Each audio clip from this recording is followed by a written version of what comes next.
Say, this is my Bible, and I love it.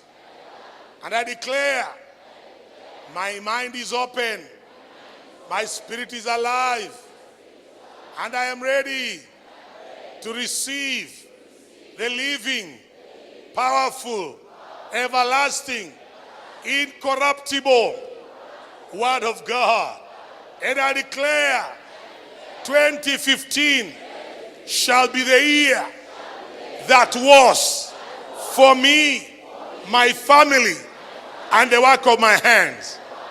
And once more, my life will never, ever be the same again. Put your Bibles down, give the Lord hand clap offering. Somebody celebrate God wherever you are. God bless you. Let's be seated. Tell your neighbor, Bishop says we are clever. Are you clever? So can I preach very quickly? Can I? Praise the name of the Lord. I preached, what I'm preaching to you, I preached in a very long version in the first service. But I don't have all that time here. So here, I'll go very fast. Is that all right? I'm saying, is that all right? Naamini mtabarikiwa. Amen? Tell them about 2 sacrifices that we must bring. Let's read together. Hebrews 13:15. What does it say? Therefore by him, let us continually offer a sacrifice of praise to God. That is the fruit of our lips. Doing what? Giving thanks to his name. Continue. But do not forget to do good and to share. For with such a sacrifices, God is well pleased. Look at the next one.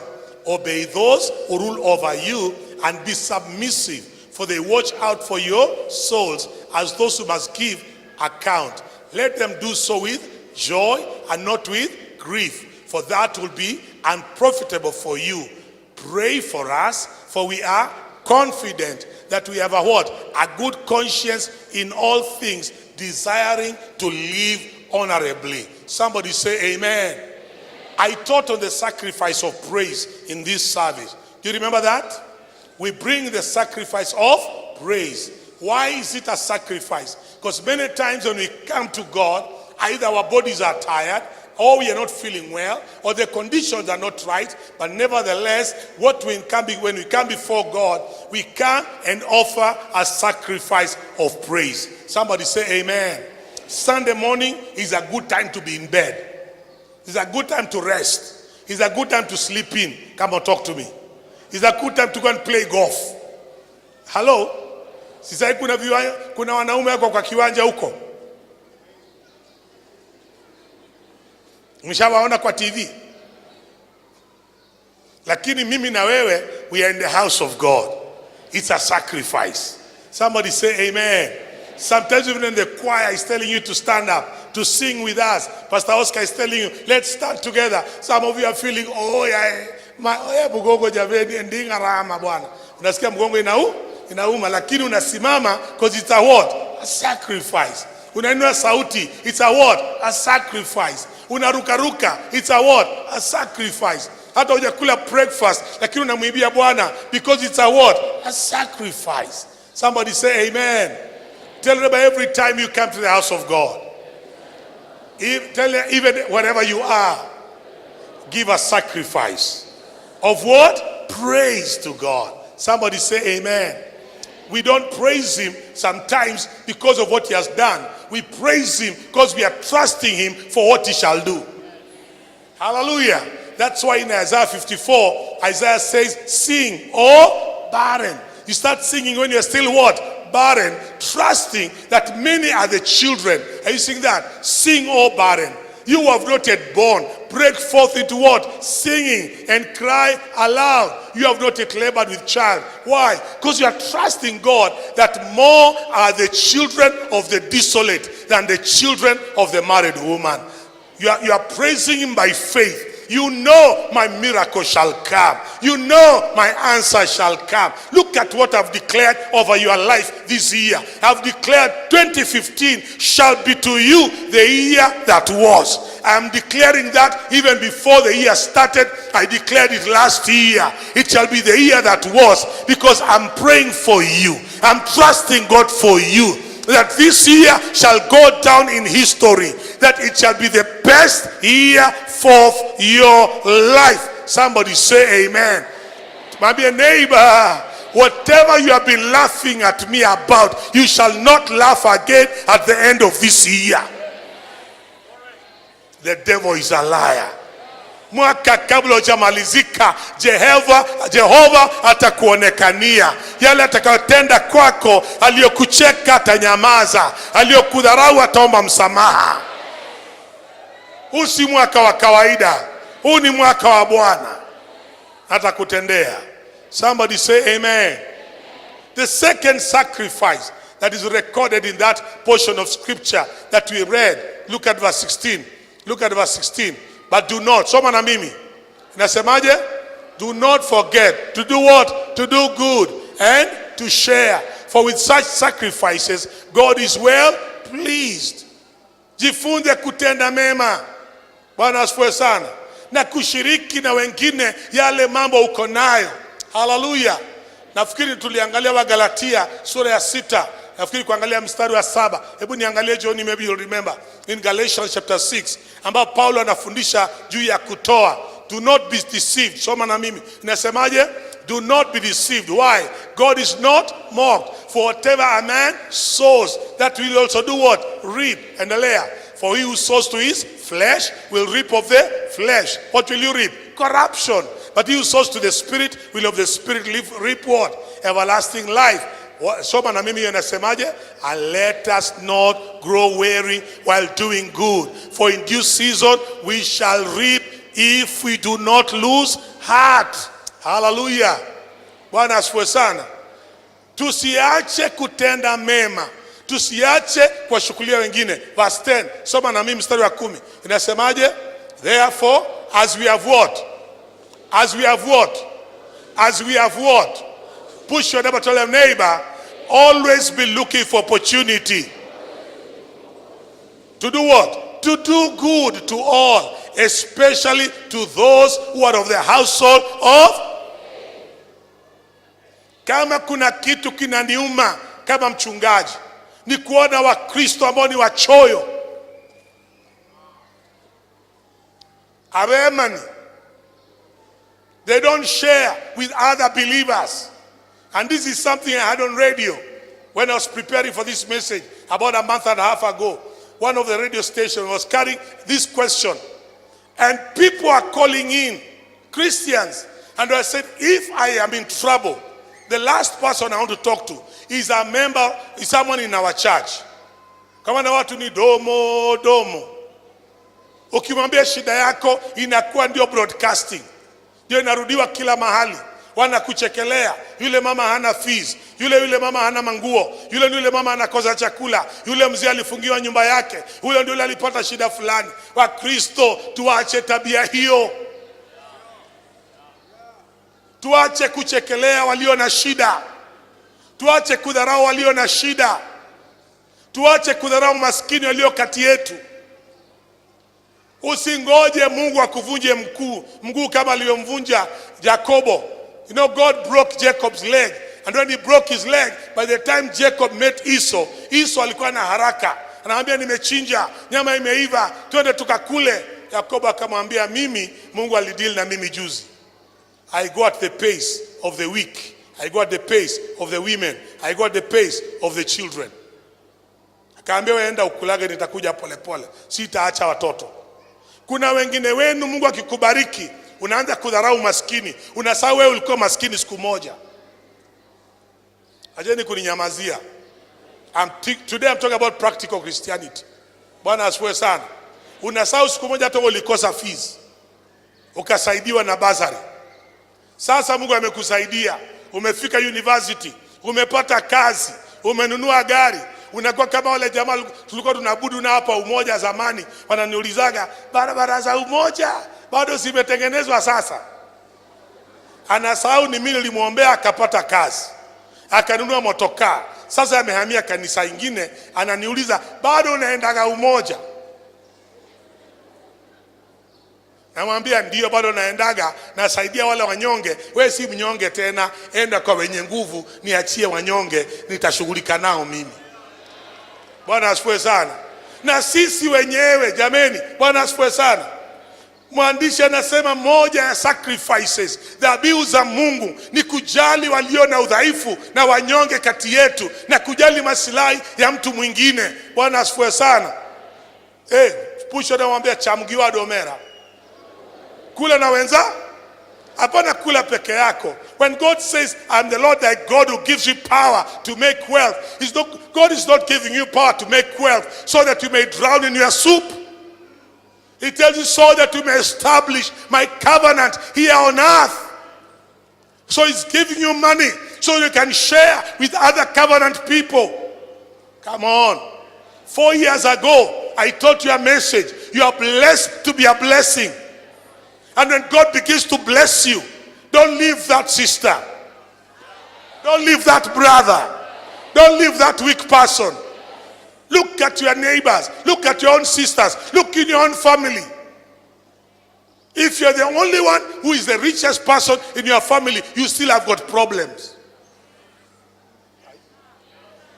Lift the others up. Bwana asifiwe sana. Am I talking to somebody here? Let us learn to share.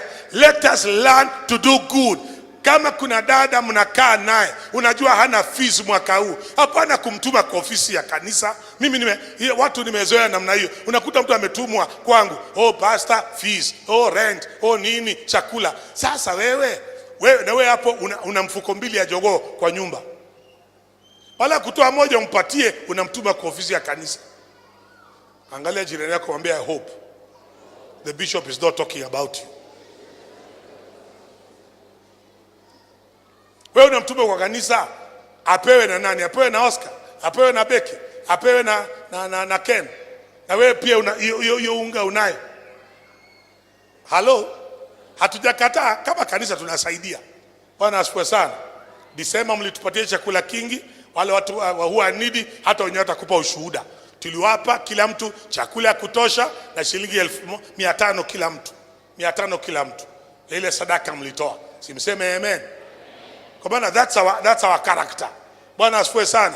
But what we are doing here as a church, we want you also to learn at your own level, learn to do the same. It's a kind of sacrifice that God admires. Kwa maana ukisaidia mtu, na usaidia tu mtu ambaye atakurudishia. Kwa nini? Unaposaidia mtu ambaye atakurudishia, wewe lengo lako umekuwa Shylock. Uchedi kuninyamazia. Umekuwa nini? Tena unataka urudishiwe na faida. Wewe ni Shylock. Wewe si mtu wa msaada. But kuna watu unawasaidia. Maandiko yanatuambia katika 2 Corinthians, leo unasaidia mtu aliye na mahitaji, anapomshukuru Mungu, ile maombi yake kwa Bwana, asante nimekula, asante watoto wanasoma, asante nyumba yangu imelipwa, yale maombi Mungu anakurudishia. For whosoever gives to the poor lends to God. Diposa nakuta watu kama Bill Gates, Warren Buffett na wahindi wengine, nasema wahindi ambao hawamjui Mungu wa Biblia, lakini wanajua principle ya Biblia na wanaifanya. Mungu atawabariki bado. Watu kama Bill Gates, pesa yao sasa wanatumia kutafuta dawa za malaria, dawa za ukimwi, na kupatia kila mwaka. Yuko hapa Kibira karibu mara 2. Anakujaga hata watu wajui. Anaingia Kibira, anasaidia na anaondoka. Kwa nini Mungu asimbariki wa Kristo? Bwana asifiwe sana. Kuna mama anaitwa Dorcas. Dorcas ilikuwa chapter ngapi wewe? Is chapter 12 or chapter 9 of Acts? Story ya Dorcas na Tabitha. Becky, iko chapter gani? Is chapter 9 of Acts? Dorcas and Tabitha, this is chapter 9 or chapter 12? Inauliza nyua ubiri mko hapa, kwani msomagi Biblia? This is chapter 9. Sinawaambia iko chapter 9, haija. the story of Petro. Hebu angalia chapter 9 verse 36. Kuna ndugu ashapata hapo ubiri bado ananiangalia. Umesema haraka. Naweza kwanza kureview our salaries kama mjui maandiko. Bwana asifiwe sana. Maandiko yanasoma na mimi nasemaje? Soma na mimi nasemaje? At Joppa there was what? Named who? Translated who? What was her testimony? Full of good and charitable, which she? Muulize jirani yako unafanyaga nini? Unasaidiaga watu ama unakula peke yako? Unapata pesa unabugia, ukapata mali unabugia, unapata marinda unavaa peke yako, unavaa shati mpaka unabadilisha kola, unavaa kiatu mpaka inabamo, unakuwa na kiatu Obama. Wache Mobam. Endelee uone mbele. Tuendelee faster. Since leader was near Joppa and the disciple heard Peter was there, they sent men to him, imploring him not to delay in coming to. Tunasoma na wewe. Hatuko pamoja? Simsome, jeni kuogopa maandiko. Bwana asifiwe sana. Verse 39. Inasemaje? Peter arose and went with them. When come, they brought him to the upper room. And all the, who was there? Who was there? Widows stood by him. What were they doing? One of the major problems we have in Africa is that we don't care for our widows. Na kama uko hapa, brother yako alikufa, akaacha mke wake na watoto, waacha kuwanyang'anya mali yao. Shame on you. It is dangerous to be a widow in Africa. Watu wanakaa na wewe tu wakiwa hai. Skule unakata roho, hata huko kwa sanduku hujazikwa, wanaambia mke wako, mlamola teba atakulisano nawe. Emirimo chios kutohola. Kikideo wan mnakodika, tichimoro manetimo dalani, aburo timo kuna. Ni kazi gani unataka kufanya na ndugu yako hajazikwa? Mwache hiyo tabia ya kuotea wajane. Mbona mnaninyamazia? Ndugu yako alinunua nyumba wakiwa na mke wake. Labda mke wake alichukua loan ya cooperative, akalipa down payment. Umekuja nyumba ya ndugu yangu, toka nje, rudi kwenu. Wa Kenya tuache hiyo tabia. This year I want to teach this nation on values that will make us as a people. Moja wapo ni kuheshimu wajane na kusaidia wajane. Tumekuwa taifa la kuibia wajane, kunyang'anya wajane, kufukuza wajane kwa nyumba zao na kufukuza watoto wa marehemu kwa mali yao. Hiyo tabia wa Kenya tuache. Ni tabia mbaya. Na wewe mwanaume unisikie leo. Ukinunua nyumba andikisha jina la mke wako pia. Acha kuwa kumbafu. Unaandika jina yako peke yako. Alafu na unajua ndugu zako wengine ni migondi. Well, you know your own brothers. Unajua brothers zako ni Mikora, wengine ni Mungiki, Kingole, Angola, Msumbiji, Chinkororo. Alafu unataka kuachia dada yetu wa kiroho. Sio atamunyanyasa.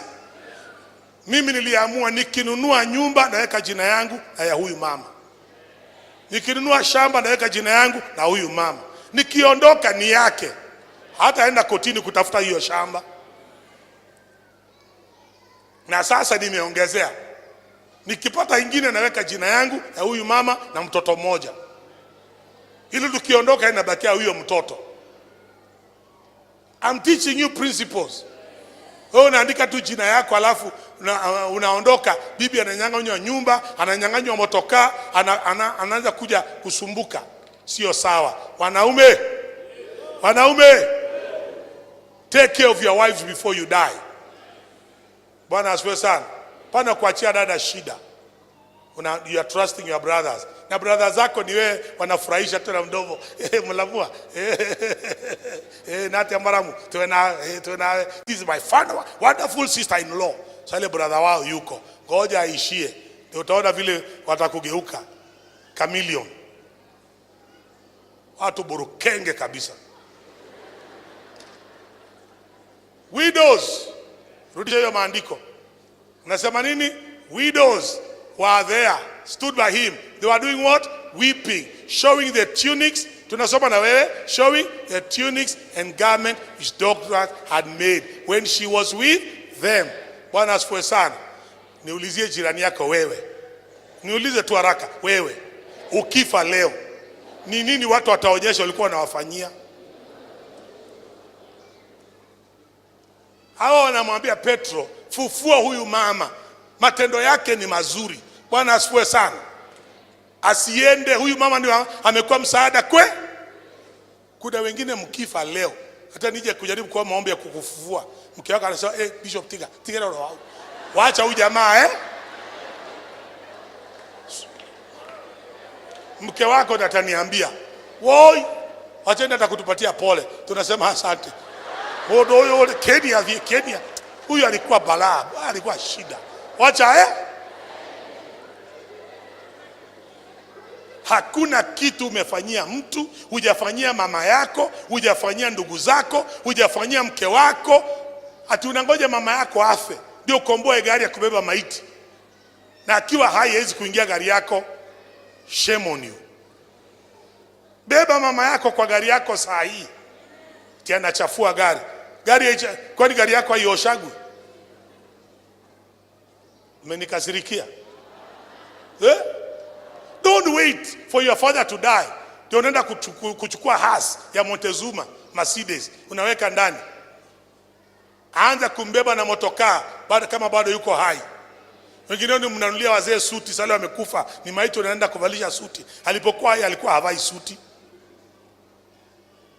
Mnanikasirikia. Mimi ni mchungaji, nitawanyorosha. Mwanze kutunza wazazi wenu. Mzee akifa afe akiwa smart. Mama akifa afe akiwa smart. Hata ukimwekelea suti, unawekelea suti kwa maana kuna ingine tayari. Pana kungoja mtu amekufa ndio unasema tafuteni suti ya 30,000. And your father never received even 3,000 from you when he was alive. Who do you think you are? Na unakaa hapa. Petro aliomba, Dorcas akafufuka. Niulize tu jirani, wewe ukifa leo, tutakuwa na sababu ya kukuombea urudi?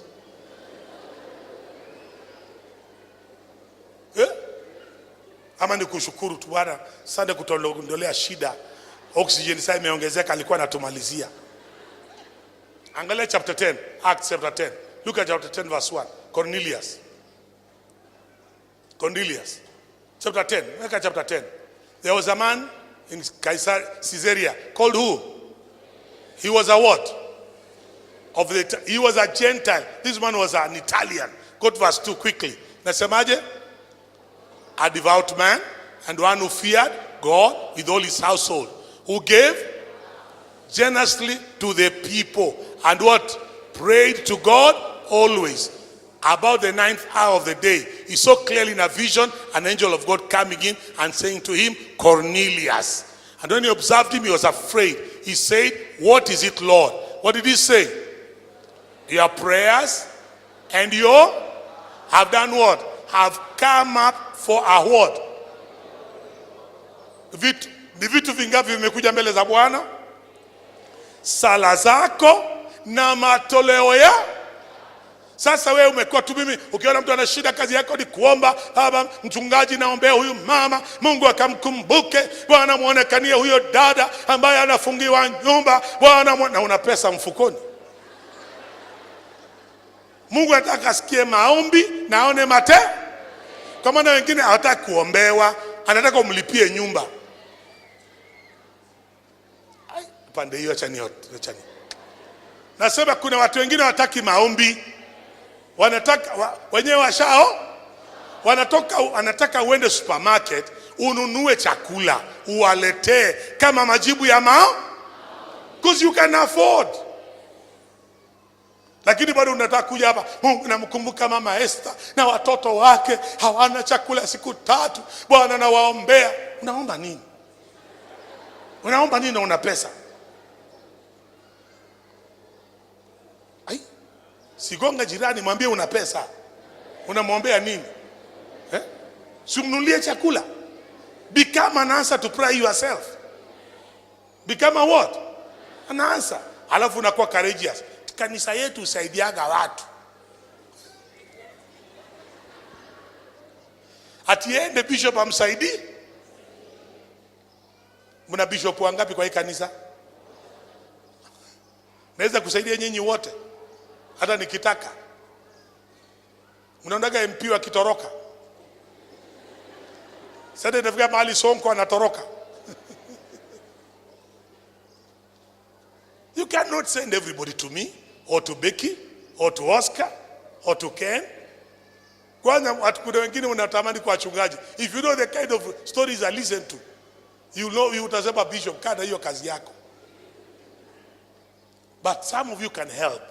Bwana asifiwe sana. Doing good and sharing. Doing good and it's a sacrifice acceptable on this altar. When God saw our need, John 3:16, for God so loved. So what does he do? He gave. We needed a savior. He gave us a savior. We needed a healer. He gave us a healer. We needed a deliverer. He gave us a what? A deliverer. Hakusema endeleeni kuomba anafikiria. Alimwambia Yesu teremka. Yesu akaona hiyo kikombe akasema Bwana, hii kikombe ni kichafu sana.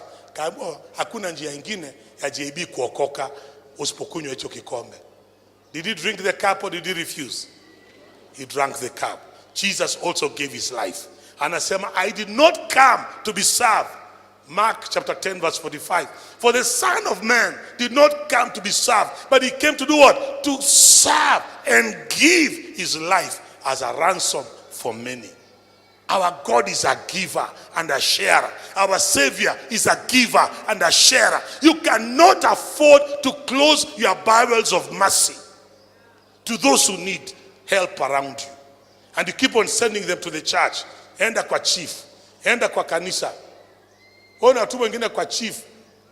Atakuta watu pale hawajaokoka. Msichana watu wataanza kutongozwa. Na wewe umemtuma pale. Let us help those in the house of God. Can we do that? Can we do that? And I was telling you in the first service, that's been my lifestyle. Some of you wonder how I live. Because many times when I tell people, look, I've learned to live like that. Please believe me as I tell you, and my wife is a witness. 90% of the clothes and the shoes I wear, I don't buy.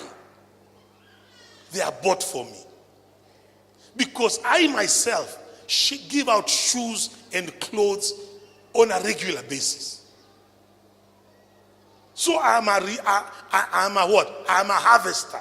Because I'm a sower. Right now, the suit I'm wearing with the shoes, I didn't buy them. They were bought for me. Sasa unaweza kuniona hivi, bishop anatumia pesa nyingi kwa nguo. Si to me. No, I learned to sew. So I sew shirts. I give away watches. I give away shoes. So when I meet people, you'll find someone, Oscar is the one who brought those shoes for me. Someone bought them. Akamwambia take this to my daddy. Sindio? The shoes I'm wearing. That's $500 per shoe. $500. I'm not going to pay $500 for a shoe. I can't afford it. But there's someone who can afford. And he buys. So mine is to wear. And it's not one pair. I've got 3 like that. Even this time when I was in America, he bought me another one. We were with my wife sitting. Kasema, my daddy, just wait. I bought this for you before you came. Alikuwa shanunua. Na mimi kinuliwa mimi ni kuvaa. Kwani nikatae kuvaa? Mimi nitavaa. Sasa ukiona kimnadho shauri yako. Sasa ukijifanya utakuwa mhubiri utaanza kuuza maji. To afford this, utauza maji, utauza mafuta. Mimi sijauza mafuta. Mimi ni mbegu nilipanda ya kiatu 1984. Nilipeana ya kiatu moja mpya kwa mhubiri. Mbegu bado navuna mpaka leo.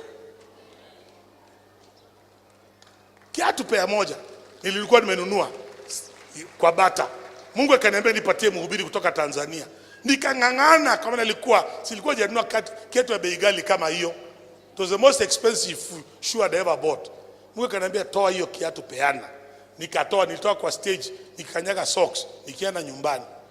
Mhubiri mmoja akanihurumia akanipatia kiatu kubwa sana. But since then, I've been harvesting shoes because I gave. That's been my life. I give money. My daughter's here. She's been in America. Hakumiss fees hata siku moja. Because I educate children of other people whom I don't even know. Nimelipa school fees. Paka wamemaliza. Wamemaliza form 4. Wengine wamesomesha university. Watoto wengine washirika, wengine wachungaji. I pick and say, you know what? I'll educate this child. You know, Bwana anamweka mzigo, utasomesha huyu. Na nasomesha wanamaliza. Bwana asifiwe sana. Because of doing that, I cannot miss fees for my own children. Because I sow in other people's children. Am I talking to somebody here? Amen? I told you we lost money. Did I tell you? There's a contractor who stole money and ran away. Did I tell you that? Si nimewambia. I sold my blue car. Remember my blue Mercedes? Nilikuwa mnaona ile Mercedes yangu ya blue. Si niliuza ili kuziba hilo pengo. Bwana sasa niliona kama tulimpa mtu kazi na ametoroka na pesa. Na mimi ndio mchungaji wenu. Usinijituko hiyo msalaba. Nikauza gari yangu. Ndio kwa sababu kazi inaendelea. Si hiyo gari sina, niliuzia mchungaji mwingine. Bwana asifiwe sana. So believing God for another car. I don't know when it will come. Na usitoke hapo sema bishop alituomba gari. Mimi sikuombi gari. Sinielewe vibaya. Don't spoil my name. You don't owe me a car. Did you hear what I just said? You don't keep this record of this tape. None of you owes me a car. So sitaki mtu atoke hapa na lugha chafu. Masina alikuwa anaomba gari. Mimi sikuombi gari. Kwa maana niko na gari. Nasema niliuza kuziba pengo. Because I took responsibility of that decision that my team made. Because I'm the one who appointed them. Am I clear? As a pastor, I take responsibility. Because that's what leadership is. So I sold my car, I put the money in the windows. Sisi zinaendelea. Ama nimesema vibaya. Because I'm trusting God for another car, I saw Alex selling his old car. And the whole of last year, there's a preacher who kept on telling me, Bishop, kipata gari, unikumbuke. Unikumbuke. Unikumbuke. Unikumbuke. Nikaambia Alex, hiyo gari usiuzie mtu. Hata sijui ataniuzia pesa ngapi. Na nitamlipa. Nikamchukua hiyo gari, akanifanyia service. Christmas Day, hiyo mhubiri alikuja hapa. Tukaabudu naye, hata kujua nimemwitia nini. Tulipomaliza ibada, hata sikwambia tu wa kanisa. Tulitoka pale, tukaenda pale, kaambia hii gari ni yako. Alitoka hapa analia machozi.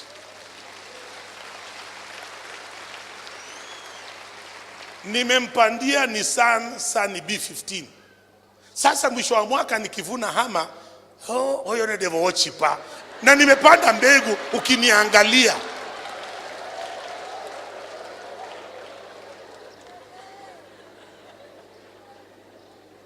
Shindwe na hiyo roho.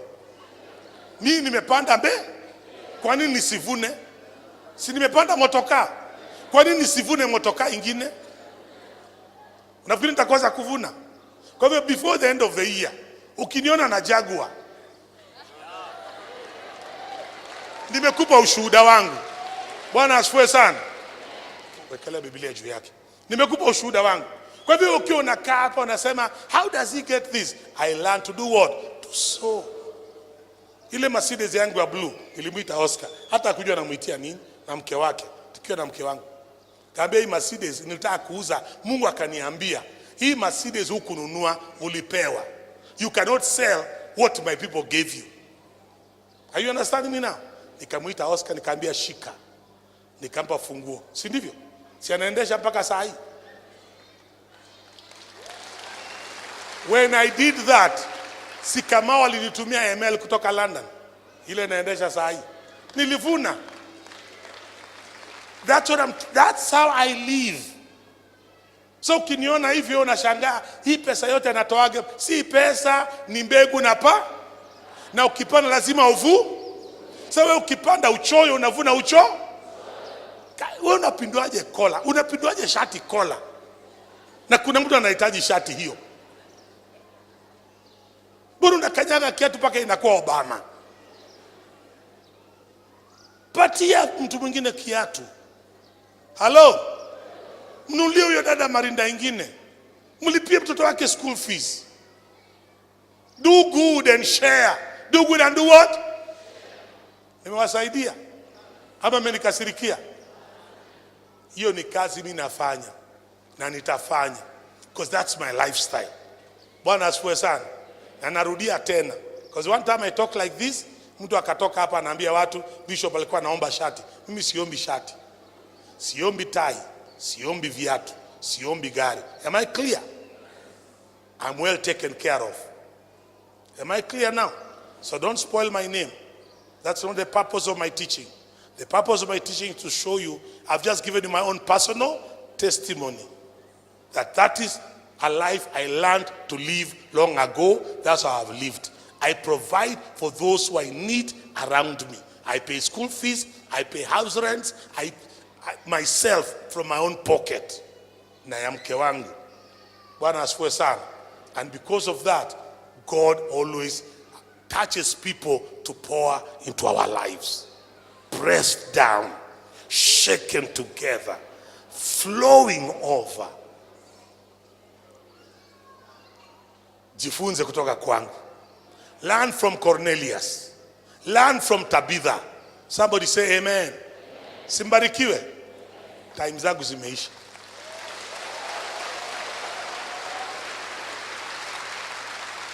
Stand with me, stand with me. Simameni niwaombee. Usitoke hapa kuniharibu jina. I call this day to witness between me and you. If you go and spoil my name, may God deal with you. Because mimi sijaomba gari. Tumeelewana? Sijaomba mtu shati. Kwangu nina mashati paka sahi sijafungua. I've got shirts I've not opened. They are still in the packaging from the shop. Zimeletwa na watu. Mimi napokea naweka hapo. Zingine sivai, natafuta wenyewe.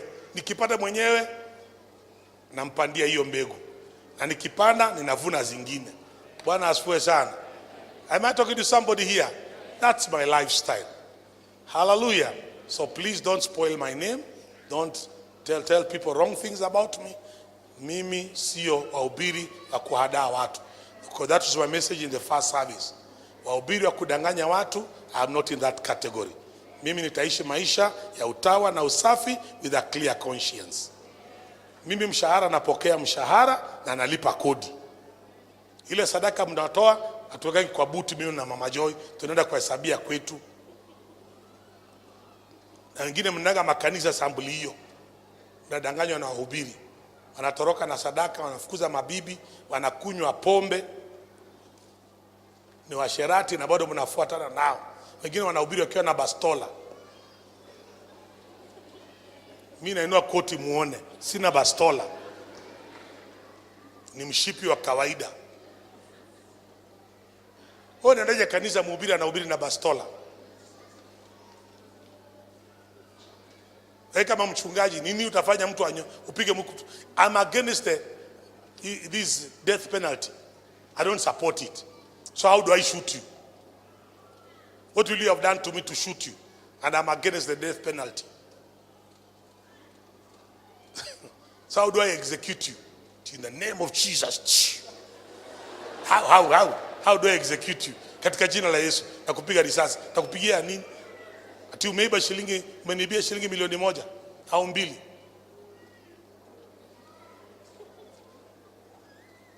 Bwana asifiwe sana.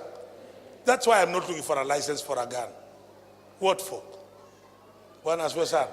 Mke wangu wa miaka 39 ndio huyu. Unakaa kanisa mtu amefukuza bibi watatu wakienda.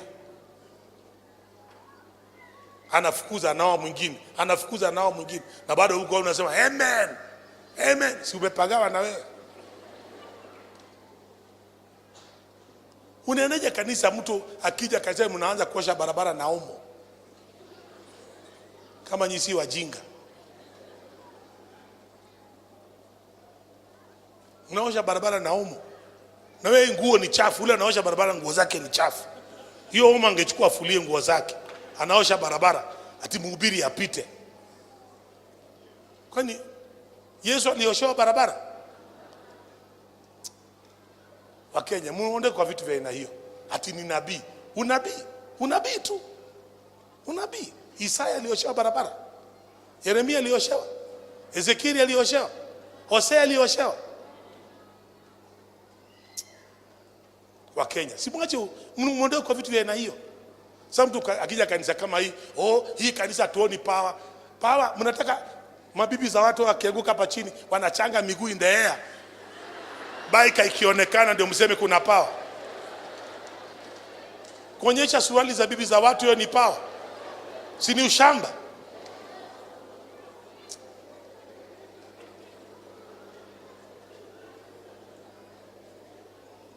Hiyo ni ushamba. I feel a lot of pain.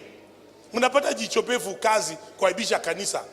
Kwa ajili nanyi pia mnafuata wahubiri ambao ni waongo na walagai. Kwa sababu mnavutiwa na miujiza. Miujiza sio ishara ya mhubiri. Miujiza haiokoi. Kama miujiza ingekuwa inaokoa Israeli wasingeangamia. Kwa maana hakuna watu wameona miujiza kuliko wana wa Israeli. Waliona Mungu akitenda miujiza 10 za kutandika Wayahudi. Wakavuka bahari ya Shamu ikiwa imekuwa nchi kavu. Miaka 40 wanakula mana kutoka juu, wanazuiwa na jua, wanapewa joto usiku, wanavaa nguo haichakai, na bado walimkataa Mungu. Miracles were never meant to save. Otherwise Israel would be saved by now. So usidanganyike na miujiza. Miracles were never meant to save you. Only the blood of Jesus saves. Look at the character of a preacher. Unafuataje mtu na mnasikia ni mlevi? Mhubiri anafukuza bibi yake publicly. Na anachukua mama mwingine kwa kanisa anaoa. Na bado mnarudi hiyo kanisa. Wa Kenya, we are making a laughing stock of ourselves. Mnapigwa na gazeti, mnaosha barabara na omo. Tunaoshia mtumishi anakuja. What do you think the journalists are? They are laughing at you. Angalia mafala. Angalia hiyo fuo, gifuo. Ni atumanu. They are making fun of you. Bwana asifiwe. Bwana asifiwe tena. Nimekosea? Ama ninawasaidia? Tusaidiane hapa kanisani. Shikilia ndugu aliye na shida. Hapana tukumtuma kwangu saa yote, baraka zote zitakuja kwangu. Because if they come and I'm able, me I'll help them. Bwana asifiwe sana. Lakini baraka itakuja kwa na utaendelea kunionea kimnadho. May you live and walk in the light of the revelation you have received. That learn to share, to do good with others. For whatever you are sowing in the life of others by faith, may you also harvest the same. Shaken together, pressed down, and running over. May the God who rewarded Cornelius raise Dorcas back to life, who has been rewarding sowers and givers. May that God reward you as you take care of the needy in the house of God. May God bless you as you multiply and to increase in Jesus' name. I said in Jesus' name. I said in Jesus' name. I said in Jesus' name.